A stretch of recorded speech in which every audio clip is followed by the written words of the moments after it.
Hello friends, कैसे हैं आप सब। आई होप आप लोग अच्छे होंगे, स्वस्थ होंगे, सुरक्षित होंगे। जैसा कि मित्रों, आप लोग को पिछले वीडियो में पार्ट टू में मैं सेल के बारे में सारा इंट्रोडक्शन दिया था। डीएनए आरएनए सारी चीज़ उसमें बताई थी। अगर नहीं देखे होंगे तो मैं आई बटन में लिंक दे दूंगा, तो आप लोग जाके उसमें देख लीजिएगा। ठीक है, तो आइए चलते हैं। आज मैं इस वीडियो में लेकर आया हूँ माइटोकॉन्ड्रिया के बारे में। ठीक है, तो माइटोकॉन्ड्रिया क्या होता है, सारी चीज़ें, फंक्शन क्या है, कहाँ कार्य करता है सेल में, सारी चीज़ें इस वीडियो में डिस्कस करेंगे। तो सर्वप्रथम मैं बता दूं इसमें कि mitochondria first of all discovered by Kolliker in 1850। यानी जो वैज्ञानिक थे कोलिकर ने, उन्होंने क्या किया था, माइटोकॉन्ड्रिया के सर्वप्रथम खोज कब किया था 1850 ईस्वी में। याद रखिएगा दोस्तों, ये पूछता है। ठीक है, और एक वैज्ञानिक थे जो जिनका नाम अल्टमान है। ठीक है, उन्होंने भी क्या किया था, उन्होंने डिस्कवर तो किया था, लेकिन उनका नाम दिया था माइटोकॉन्ड्रिया का बायोप्लास्ट नाम दिया था। ठीक है, और अब बात आती है कि जो एक एक और वैज्ञानिक थे, term is term is given by term is given by Benda. यानी जो सी बेंडा थे, इनका नाम है पूरा सी बेंडा। ठीक है, बेंडा। ठीक है, तो इन्होंने क्या किया था, माइटोकॉन्ड्रिया का नाम दिया था, माइटोकॉन्ड्रिया नाम दिया था। याद रखिएगा, ये जो अल्टमान थे वो बायोप्लास्ट नाम दिए थे, और इन्होंने फर्स्ट ऑफ ऑल क्या किया था, डिस्कवर्ड किया था 1850। कब कैसे किया था ये देखिएगा। 1850 ईस्वी में कोलिकर नामक वैज्ञानिक ने कीटों की रेखित पेशियों में कुछ छोटे छोटे छड़ाकार संरचनाओं को देखा। बाद में अल्टमान नामक वैज्ञानिक ने 1890 में, ये इन्होंने क्या किया था, 1890 में उन छड़ाकार संरचनाओं का नाम बायोप्लास्ट दिया। ठीक है, इसके तत्पश्चात सी बेंडा ने माइटोकॉन्ड्रिया नाम दिया था। अब बात आती है कि माइटोकॉन्ड्रिया को आखिर में क्यों हम माइटोकॉन्ड्रिया का है। तो माइटोकॉन्ड्रिया दो शब्दों से मिलकर बना होता है, वो देखिए एकदम ट्रिक वाइज बताएंगे दोस्तों, एकदम माइंड में फिट कर जाएगा।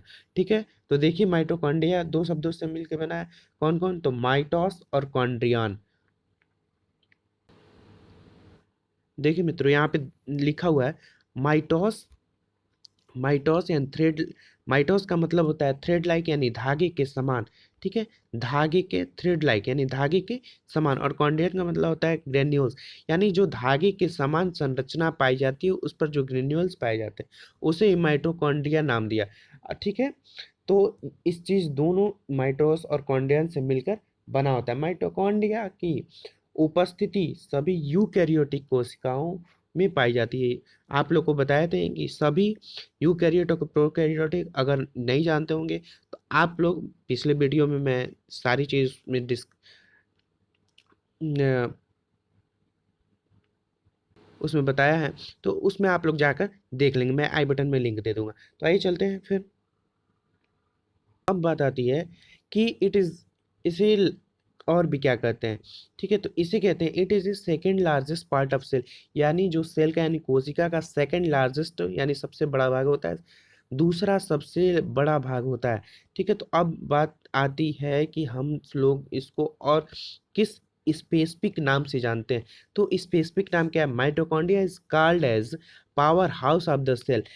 इसको याद रखिएगा, power house of the cell क्यों कहते हैं, अभी मैं इस जब फिगर समझाऊंगा तो आप लोग को बताऊंगा power house of the cell क्यों कहते हैं। देखिए, माइटोकॉन्ड्रिया को इलेक्ट्रॉन सूक्ष्मदर्शी से जब इसकी लंबवत काट का अध्ययन करने पर इसमें निम्न संरचना पाई जाती है। निम्न संरचना में कौन कौन सा है, तो पहले हम माइटोकॉन्ड्रियल मेम्ब्रेन, यानी जो हम यहाँ पे दिखा रहे हैं आपको, ये संरचना माइटोकॉन्ड्रियल मेम्ब्रेन है। इसमें दो झिल्ली पाई जाती है। ठीक है, माइटोकॉन्ड्रिया के बाहर की तरफ सुरक्षात्मक आवरण होती है। इसको हम लोग बाहर की तरफ जो आवरण पाई जाती है उसको हम लोग सुरक्षात्मक आवरण कहते हैं, के रूप में दो स्पष्ट परत पाई जाती है। देख लीजिए, हम आप लोग को यहाँ पे दिखाए भी हैं।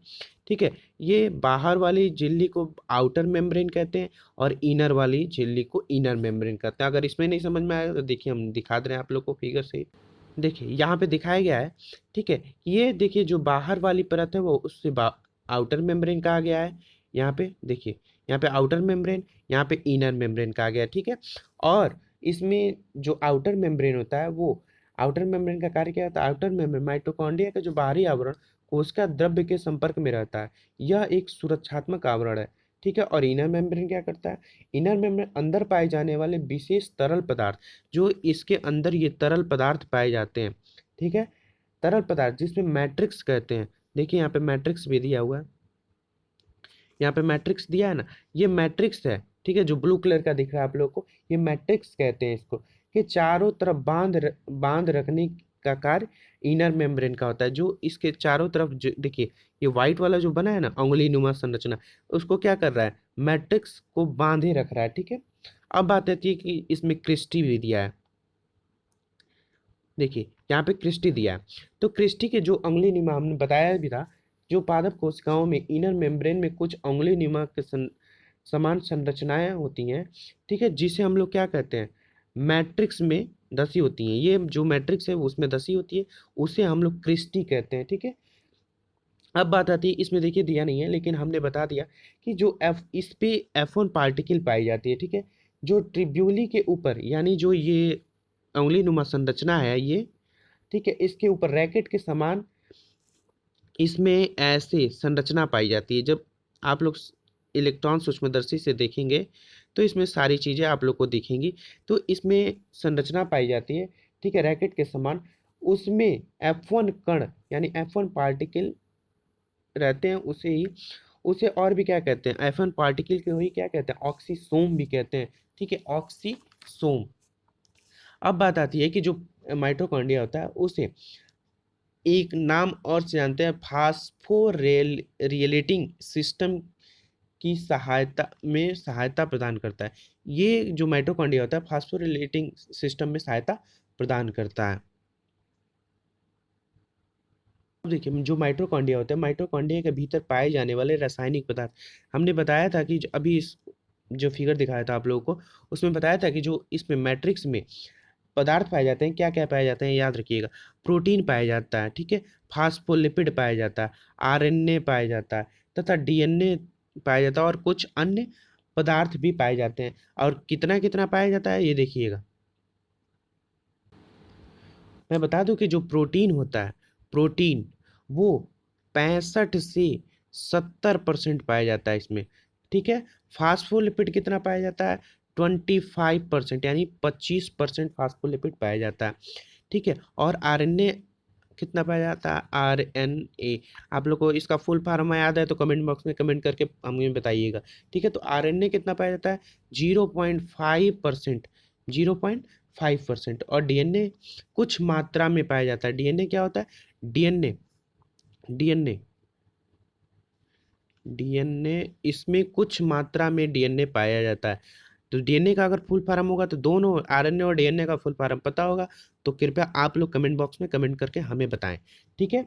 तो जैसे कि मैंने बताया आप लोग को इसमें सारी चीज़ें होती। तो अब बात आती है कि हम क्यों कहते हैं power house of the cell mitochondria को। तो ठीक है, तो इसमें एक हम लोग मान लीजिए कि हम लोग ग्लूकोज खाते हैं, ग्लूकोज खाना खाते हैं ना, तो सबसे ज़्यादा प्रोटीन, उसमें प्रोटीन में क्या बनता है हम लोग को, ग्लूकोज, सबसे ज़्यादा ग्लूकोज बनता है, ठीक है। ग्लूकोज खाते हैं और ऑक्सीजन हम लोग लेते हैं, ठीक है, ऑक्सीजन लेते हैं ना। तो ग्लूकोज और ऑक्सीजन मिल के जो क्रिया करते हैं तो उसमें क्या क्या बनते हैं, देखिए उसमें CO2 बनता है, H2O बनता है, और ATP एनर्जी के रूप में बनता है। अब क्यों बनता है देखिएगा, यहाँ पे CO2 बाहर निकल गया कार्बन डाइऑक्साइड के रूप में, और H2O 70% हमारे शरीर में जल की उपस्थिति रहती है, तो ये जल बन गया। और ATP के रूप में हमारे एनर्जी क्या करता है, ये माइटोकॉन्ड्रिया को दे देता है, माइटोकॉन्ड्रिया को, ठीक है। तो यही एनर्जी हम लोग को क्या करती है, ऊर्जा प्रदान करती है। तो बात आती है कि जो ATP है उसको हम लोग, उसका फुल नेम क्या है, तो ATP का फुल नेम होता है एडिनोसिन ट्राइफॉस्फेट, ठीक है, एडिनोसिन ट्राइफॉस्फेट। अब देखिएगा, तो ATP में यहाँ पे 38 ATP बनती है, ठीक है। जब आगे हम लोग पढ़ेंगे तो उसमें सारी चीज़ें इस क्रिया के बारे में बताऊंगा। तो ठीक है, अब याद रखिएगा, एक ATP बराबर कितना किलो कैलोरी होता है, तो एक ATP बराबर होता है 7.3 किलो कैलोरी। ध्यान रखिएगा यहाँ पे दिया गया है 7.3 किलो कैलोरी। यहाँ पे देखिए, यहाँ पे दो समान दिया है कि एक है एरोबिक रेस्पिरेशन और एक है एनारोबिक रेस्पिरेशन, यानी ऑफ ऑक्सीश्वसन और अनऑक्सीश्वसन।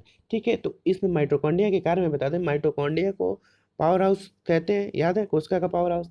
इसमें ऑक्सीश्वसन की क्रिया होती है। ठीक है, और इस ऑक्सीकरण की क्रिया में एडीपी से एटीपी नामक उच्च ऊर्जा वाले, ठीक है, एडीपी एडीपी से एटीपी एटीपी नामक उच्च ऊर्जा वाले यौगिक का निर्माण होता है। यही एनर्जी विभिन्न तरह के कार्यों में संपादित करने में हैं सहायक करते हैं। माइटोकॉन्ड्रिया में क्रेब्स साइकिल नामक क्रिया होती है। जब आप लोग को क्रेब्स साइकिल एक अलग पार्ट है उसका बता दूंगे। ठीक है, तो इसी में क्रेब साइकिल, कौन सी, क्रेब क्रेब साइकिल बहुत इंपॉर्टेंट है दोस्तों। क्रेब साइकिल की क्रिया होती है। ठीक है, तो इसमें आप लोग की क्रेब साइकिल जो क्रिया होती है बहुत ही लंबा प्रोसेस है। ठीक है, तो मैं ये आप लोग का हाई स्कूल इंटर में इतना नहीं क्रेब साइकिल पूछेगा, लेकिन मैं आप लोग को एकदम बिल्कुल बताऊंगा। क्रेब साइकिल एकदम ट्रिक वाइज याद हो जाएगा। अगर नहीं होगा तो मैं गारंटी करता हूँ कि मैं इस चैनल को बंद कर दूंगा। ठीक है, तो जैसे कि फ्रेंड्स आज इस वीडियो में मैं बताया माइटोकॉन्ड्रिया के बारे में। अगर दोस्तों आप लोग को अगर ये वीडियो अच्छा लगा हो तो लाइक करिए, शेयर करिए अपने दोस्तों के साथ। ठीक है, और सब्सक्राइब कर लीजिए और आगे दी हुई बेल आइकन को प्रेस कर लीजिए ताकि मैं जो भी लेकर आऊँ नया नया तो आप लोग को तुरंत मिल जाए। तो आज के लिए इतना ही, मिलते हैं नेक्स्ट पार्ट में। तब तक के लिए धन्यवाद, थैंक्स।